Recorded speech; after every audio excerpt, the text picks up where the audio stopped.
Saudara-saudara, pagi ini kita akan membahas tentang hubungan keterkaitan antara berbagai disiplin ilmu pengetahuan. Jadi kita sudah sampai kepada bukan hanya Tai Chi itu untuk kesehatan, tapi ada kaitannya dengan disiplin ilmu pengetahuan. Itu sudah sejajar itu. Makanya ini bukan lagi namanya traditional Chinese medicine, tapi sekarang dirubah sudah menjadi Chinese medical science, ya. Jadi kesimpulan ini saya ambil karena baru-baru ini saya ikut conference di Beijing tentang Belt and Road Initiative, konferensi pertama daripada Belt and Road Initiative, ya. Nah, temanya adalah hearing, dan karena itu memang bersama saya adalah Profesor Nilo Purnami dari UNER yang mengambil dalam jurusan telinga, hidung, dan tenggorokan itu. Nah, yang dibahas adalah tentang mendengar itu, dan temanya spesifik yaitu alat bantu mendengar untuk anak-anak yang kecil sudah terkendala dengan telinganya itu, ya. Tuli lah, boleh katakan begitulah gampangnya itu. Nah, dia harus dibantu dalam hal dengan teknologi bagaimana bisa mendengar itu. Nah, karena di dunia kedokteran modern atau barat itu harga alatnya itu kira-kira 200 juta itu. Dan Tiongkok bisa menawarkan harganya 100 juta. Lalu banyak peserta datang ingin tahu ini bagaimana. Nah, saya meskipun bukan ahli belajarin itu, tapi ya saya hadir aja pengen tahu ada apa ini tadi bagian seksi hearing ini. Nah, ternyata dengan alat, dengan teknologi bisa dipasang alat bantu sehingga dia bisa mendengar itu, ya. Dan karena mendengar dia bisa bicara, kan, gitu. Nah, banyak hal-hal teknis tentang pemikiran penelitiannya yang itu dijelaskan oleh yang bisa menjelaskan tentu Profesor Nilo, toh. Tapi setelah akhir kesimpulan, setelah selesai acara dan saya mendengarkan apa yang dibahas, saya lalu menanya kepada Profesor Nilo bahwa sebenarnya dalam ancient wisdom itu ada suatu pelajaran mendengar yang beyond daripada apa yang dipelajari sebagai teknis mendengar itu. Nah, tahap pertama itu mendengar seperti mendengarkan radio, gitu. Ya begitulah, lewat aja informasi, ya. Lalu mendengarkan itu. Nah, dalam ancient wisdom itu just hearing itu mirip mendengar suara radio sama just hearing itu. Nah, ternyata just hearing itu menarik itu. Karena itu ada hubungannya dengan mindfulness itu, ya. Dan lalu akhirnya berhubungan dengan stres itu, ya. Nah, itu harus relaksasi kalau just hearing. Nah, masalah bagaimana saya mengambil reference dari itu semua, ya, bacaan itu. saya membaca kisah tentang sang guru yang tiap hari menceritakan ajarannya, memberi khotbah kuliah itu. Pada satu hari dia mengajak murid yang paling pintar untuk ke depan itu.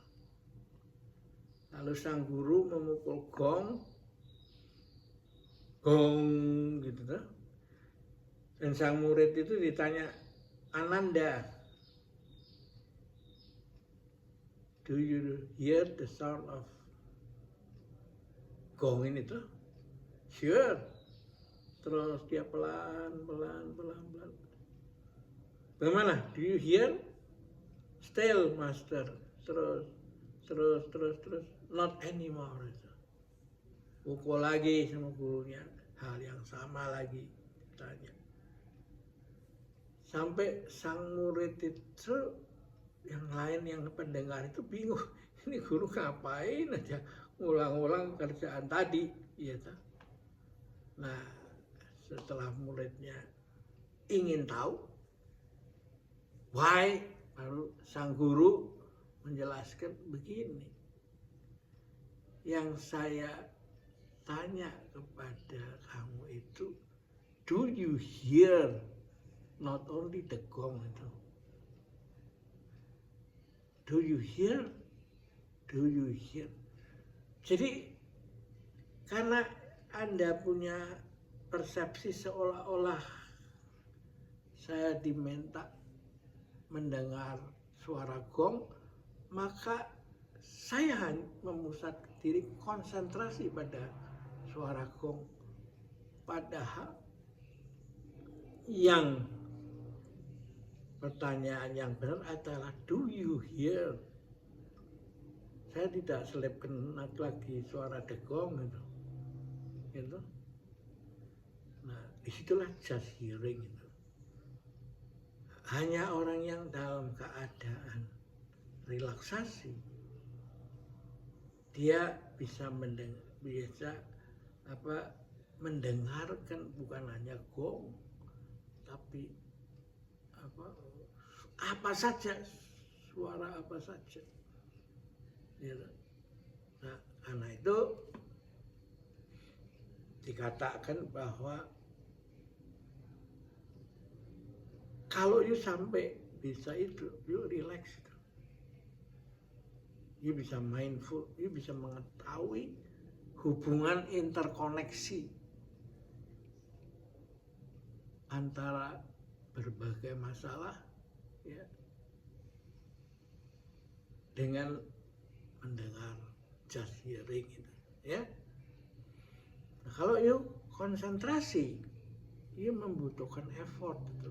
Mendengar, masih dengar suara gong yang semakin halus. Padahal pertanyaannya sudah, do you hear Ananda? Nah, disinilah. Nah, karena itu ilmu yang masalah yang didiskusikan di conference itu baru dalam level teknis itu. Anda yang mengalami kesulitan mendengar dikasih implan alat yang supaya bisa mendengar. Setelah mendengar harus Anda mendengarkan. Mendengarkan itu konsentrasi. Sedangkan just hearing itu sensitivitas itu. Pendengaran Anda sensitif. Sehingga ketika Anda memperhatikan sesuatu, pikiran Anda tidak ditangkap, dipenjara oleh objek, tapi Anda tetap bisa mendengar suara yang lain. Nah, ini penting untuk mendidik pemimpin itu. Sehingga pemimpin itu bisa mendengarkan suara rakyat secara keseluruhan itu. Ya, bukan yang dianggap penting, yang bakal milih saya, atau karena itu partai saya, atau apa, tapi bisa meluas kemana-mana itu. Gitu? mendengarkan suara rakyat gitu, ya. Jadi saya mau membuka berapa dalamnya ilmu yang ada di balik Tai Chi ini, ya. Nah, kalau Anda stres, maka kalau Anda ke laboratorium cek laboratorium klinis, maka gula darah, kolesterol, apa segala macam hasilnya terbalik-balik itu, akibat daripada stres itu, ya. Nah, karena itu bagi seorang dokter menjadi sulit. Bagaimana kalau saya tahu pasien saya itu dalam kondisi stres, lantas obat apa yang mesti saya kasih dia? Ya toh? Apakah turunkan stresnya dulu? Tapi itu proses. Tapi resep yang saya buat adalah apa? Ya sudah, demi apa saya punya ini, ya saya akhirnya ini kalau saya resepnya diturunkan susah masalah lah gitu. Nah, karena itu menurut saya punya interview, ya dokter mengambil kesimpulan saya tambah itu, supaya jangan sampai ke sudah berobat tapi kok nggak sembuh-sembuh, karena masalahnya adalah stres toh, ya itu penyebabnya. Nah, karena itu mendengar bisa menjadi terapi untuk persoalan yang sifatnya sakit-sakit yang sifatnya psikogenik, ya toh? Nah, inilah potensi dengan Anda belajar Tai Chi ini, nanti Anda bisa membantu, bisa bekerja sama dengan dokter untuk membantu pasiennya. Ada hubungan kan? Ya. Oke, kita akhiri sampai sini dulu ya. Sampai jumpa lagi.